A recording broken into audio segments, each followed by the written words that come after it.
Hello, I'm Steve Mullins, the Conquered Traveler, and today we're here to talk about solar panels. Specifically, I want to talk about the solar panels, but also the charge controller for the solar panels that helps to charge the batteries and controls the voltage from the solar panels into the batteries. Now, this is the fourth in a series of videos that I'm putting together about installing a solar and really energy system into our Winnebago travel trailer. We've installed lithium batteries, an inverter, a charge controller, the solars, and all the wiring that goes along with it. But we want to focus on the individual components. So today, it's all about the charge controller and the solar panels. So the topics we'll cover, we're going to talk about the MPPT solar controller that we chose, why we chose it, and some of the things that you want to think about when getting a solar controller. The types of panels I chose and why I chose those. Then testing the panels. You want to take a look and make sure you test the panels before you install them. The wiring of the panels, parallel versus series. It's also always one of those questions that comes up. How I mounted the panels, and then measuring the efficiency of the panels. So those are really the things that we're going to focus on. But first, we'll start with the MPPT charge controller. Now, we've chosen a BlueSolar charge controller from Victron Energy. Specifically, it's an MPPT controller rated at 100 volts and 50 amps. So MPPT 150. Now, you'll see a lot of people talk about MPPT versus PWM charge controllers. If you're only going to have one or two solar panels and you're going to do simple trickle charge of your batteries to keep them up to speed, PWM controllers might be good enough. They're simple controllers. They've been around for a long time. MPPT controllers, well, if you can have higher voltages, like multiple panels wired together, creating higher voltages, or more controlled charge profiles, if you will, that you might want to do. For example, I wanted to charge the lithium batteries. I have more control over the charge profiles over that MPPT controller. But even after you choose MPPT or PWM charge controllers, you still might have a lot to choose from. Just looking at the solar controllers from Victron Energy, the MPPT controllers, you'll see that there's a lot of different ratings on those. So one of the things you're going to want to do is know how much solar is going to come in from your panels. I had 6 100-watt solar panels, so it would ever be a maximum of 600 watts that would be coming into the system. So I looked over the specs and went over the specs of the specific solar controllers, and the 150 gave me the most range, and I knew I had a little bump up cushion. If I wanted to add a couple of extra solar panels in there, I probably wouldn't have any problems doing that. I've set the breaker on the system that goes from the solar controller to the batteries at 30 amps. At first it was 25 amps, but I actually exceeded that a couple of times. So that's really what you're wanting to take a look at, is what type of power rating from the panels do you expect to go through that controller. Now, if I ever wanted to expand the system much beyond 800 watts, I can always add a second charge controller to the system. So I can have 2 charge controllers wired up to both charge the batteries. And then I can have different sets of solar panels going to each charge controllers. If you have different types of panels, sometimes you might want 2 different charge controllers. So you can wire different panels into the same charge controller, but sometimes the wiring will affect the voltage, and you actually will get less efficiencies out of some of those solar panels if not wired correctly going into the same controller.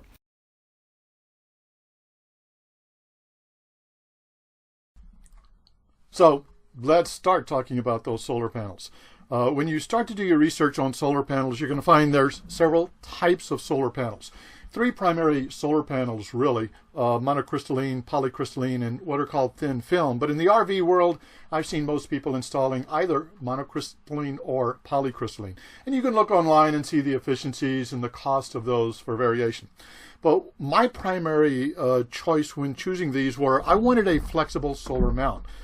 Number one, for the lightweight, instead of the rigid glass that are on there, and because I can then mount them with some Eternabond tape to the roof that I found is a very efficient way of mounting these. Also, a couple of them could be portable and, again, be lightweight for me to just move around where I needed to on the ground. So I then chose the flexible. I went online, went searching, found them on Windy Nation. Actually, they have a little bit upgraded version, it seems, of the versions that I had. And I got 6 100-watt solar panels. So that was the first choice. What type of solar panels that you wanted to? Then you need to look at, do you want a 200-watt solar panels or a 50-watt solar panels? And yeah, it probably would be easier, a bigger solar panels, but then it might take up more space. I found the best compromise for me were these 100-watt solar panels, and I was able to measure them and find really good places on the roof of my Winnebago travel trailer where I could place these. I then went to look at the ratings of those. Again, we're going to learn about some electronic math. Volts times amps equals watts. So when you're buying solar panels, you're going to buy them in wattage, 100-watt solar panels. But when you look at the specs, and this is the back of the solar panel, you're going to find that it's rated for 17.4 volts at 5.6 amps. So again, think of it that way. If I'm having 6 100-watt solar panels, each of those bringing in 5.6 amps at 12 volts, that's going to bring out a little over 30 amps of power at the very maximum that it would ever rate. Now again, as we're going to find out later, solar panels never will operate at 100% efficiency, or if they do, you're on the equator pointed up north. Very seldom will you actually find them at 100%, but you'll get close to that 95, 98% efficiency at noon on a good day in the south. So you have to rate for that maximum efficiency, and that's really what you do all of your planning about. So that's where I needed to understand how much wattage or amperages were going to be coming into this charge controller, or what kind of charge controller I needed for those 6 systems, maybe even bumping up to 8. So I actually calculated a few things based on 8 100-watt solar panels if I want to add 2 later.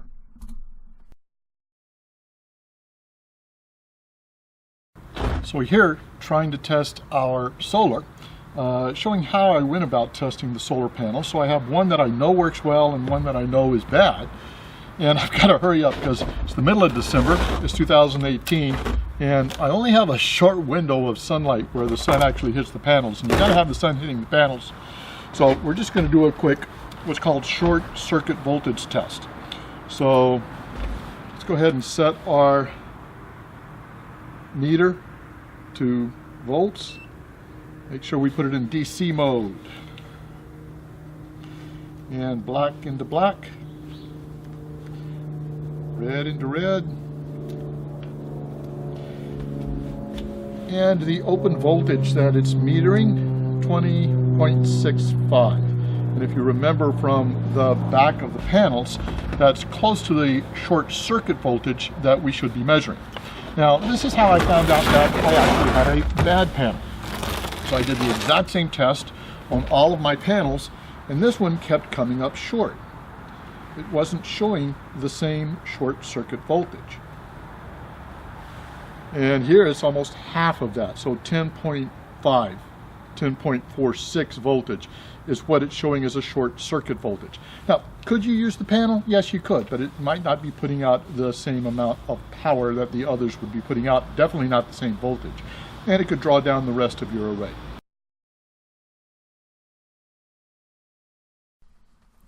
Now, after you test your solar panels, you're going to want to figure out how to wire those. And you always hear about wiring in series or wiring in parallel. And this actually applies to all of the energy producing systems, the batteries, the solar panels, and even multiple charge controllers if you have them. Do you want to wire them in series or parallel? And there's a couple of primary things you need to think about. So let's talk about the concepts of parallel wiring.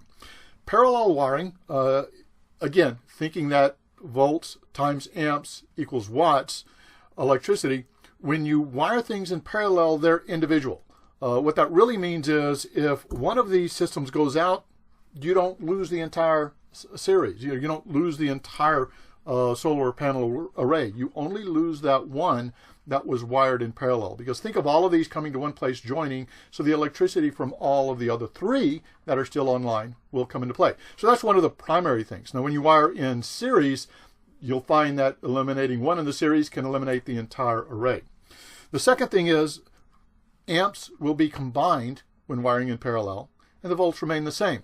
So if I start off with 5.6 amps and 17.4 volts on each of those solar panels, and let's just again rate it for maximum efficiency, when I combine them, I am going to be sending 22.4 amps to the solar controller, still at 17.4 volts. So I need a solar controller that's going to be able to handle up to 20 volts and up to 25 amps. Now, you'll notice the line going from my bus bar to my controller is a little bit thicker. Well, there's a reason for that. Because one of the other major considerations about wiring in series or parallel is the more amps you send through a wire, the wider it needs to be. I've seen people that are wiring everything in parallel, which is great from the concept that solar panels can drop off, but you need a really thick wire that goes from the rooftop where the solar panels are down to the solar controller. I opted to not necessarily do that. So let's look at the concepts and benefits of wiring in parallel.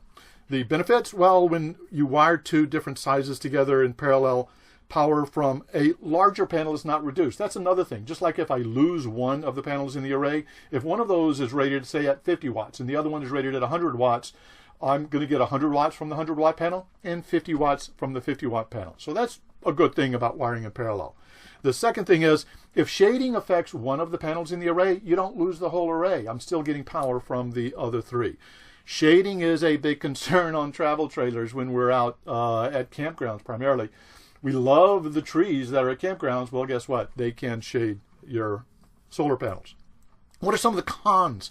Well, the cons, again, more complex wiring. You need that really fat wire to go from where you're combining them at a bus bar or what's called a combiner box, where you combine all the solar panels and then send it to the charge controller. So the amps are increased, hence I need thicker wire. Also, you will need a combiner box or a bus bar where you're going to wire all of those solar panels together. You can't just daisy chain them with simple connectors. So those are the pros and cons. Now let's talk about series. In series, electricity flows through all of the solar panels. And interestingly enough, if you actually look at a solar panel, each of these blocks in this monocrystalline are individual solar cells. And that's why if I shade just one of these, I could lose the whole solar panel because they're wired in series. If you actually take a light and look through these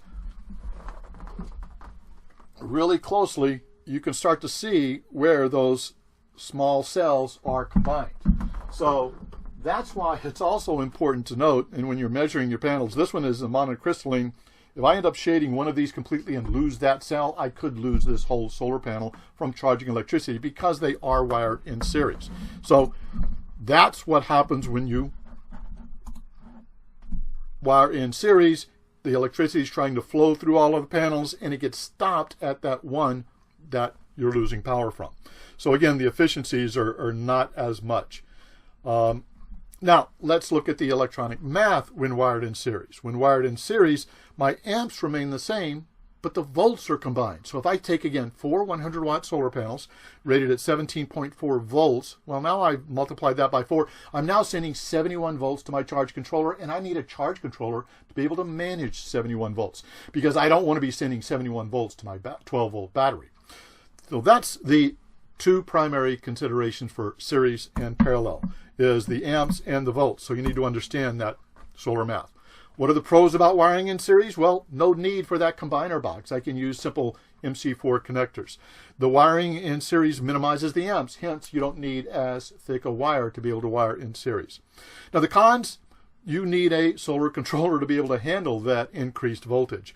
And when wiring in series, just shading one of those can lose all of the solar panels that are coming in. So let's talk about how you really wire them in series and parallel, because my earlier diagrams were simple concept diagrams. You have to think about the positive and negative of each of those solar panels, because there is a positive and a negative. Hence, the red wire and the black wire. So where do these go? Well, when you're wiring in parallel, you have all of the negatives going to your negative bus bar, and all of the positives going to the positive bus bar, and then you run one big wire from that bus bar or combiner box into the solar controller inputs for the photovoltaics, usually called PV input for photovoltaic. That's how you wire a complete set of, in this case, 4 solar panels in parallel. How do you wire them in series? Well, you take the positive of one and connect it to a negative of another, and the negative of one and connect it to the positive of the other next to it. And then the 2 on the end, well, you take the negative of one end and the positive of the other end, and it almost looks like one combined solar panel to the charge controller, because I've only got those 2 wires coming in. As far as the charge controller is concerned, that's one big solar panel. So that's how you're wiring. That's what I mean about the wiring is a little bit easier to wire in series.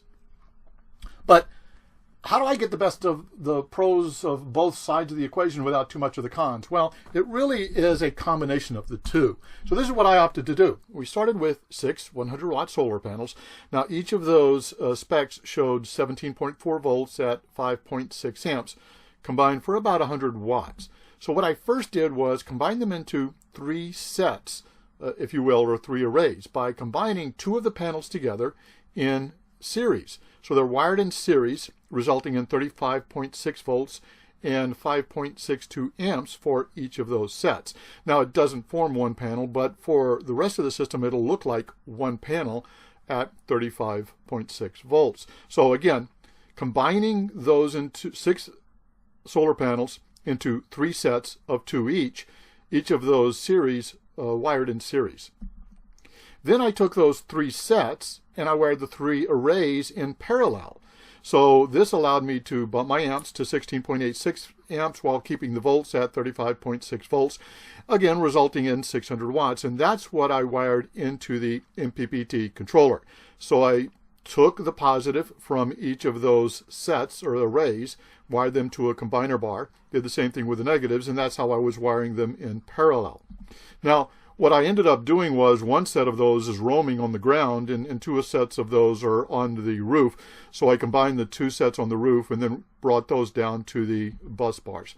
So what did that end up resulting in? Well, I have that ZAMF plug on the side of my Winnebago trailer, which I actually had to reverse polarity, positive becoming negative, negative becoming positive, because ZAMF wires it differently than everybody else. And that's what I plug my array on the ground into. And then I have the 2 permanently wired from the roof coming in as sets, and it looks like 3 arrays coming into the MPPT controller. And this is how it looks when combined with the total system. For the solar panels coming in from the roof, going through a 30 amp inline breaker to the controller, so I can always turn the power off from the solar to the controller using that 30 amp inline breaker.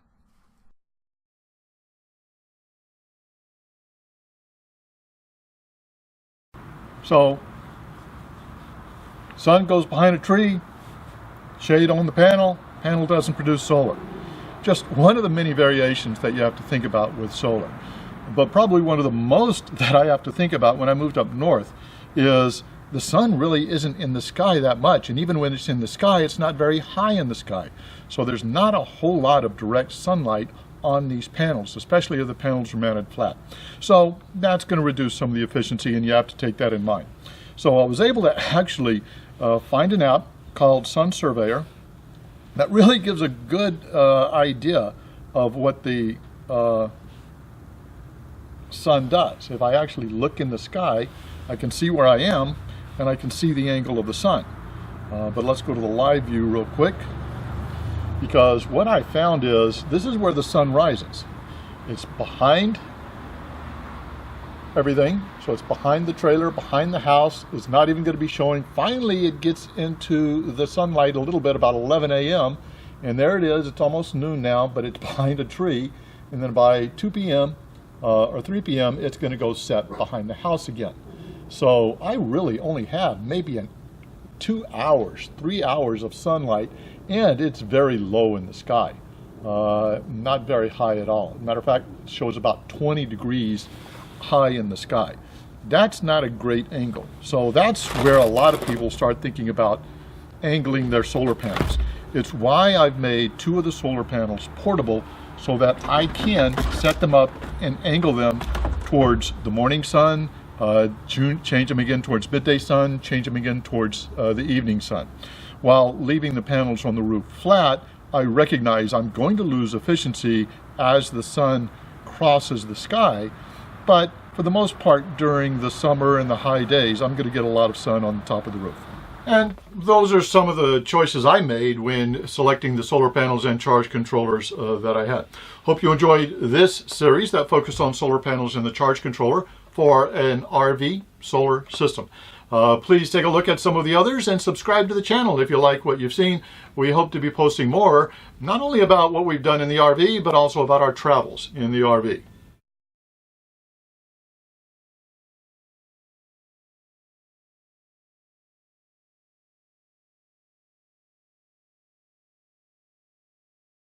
I'm Steve Mullins, the Conquered Traveler. Safe travels.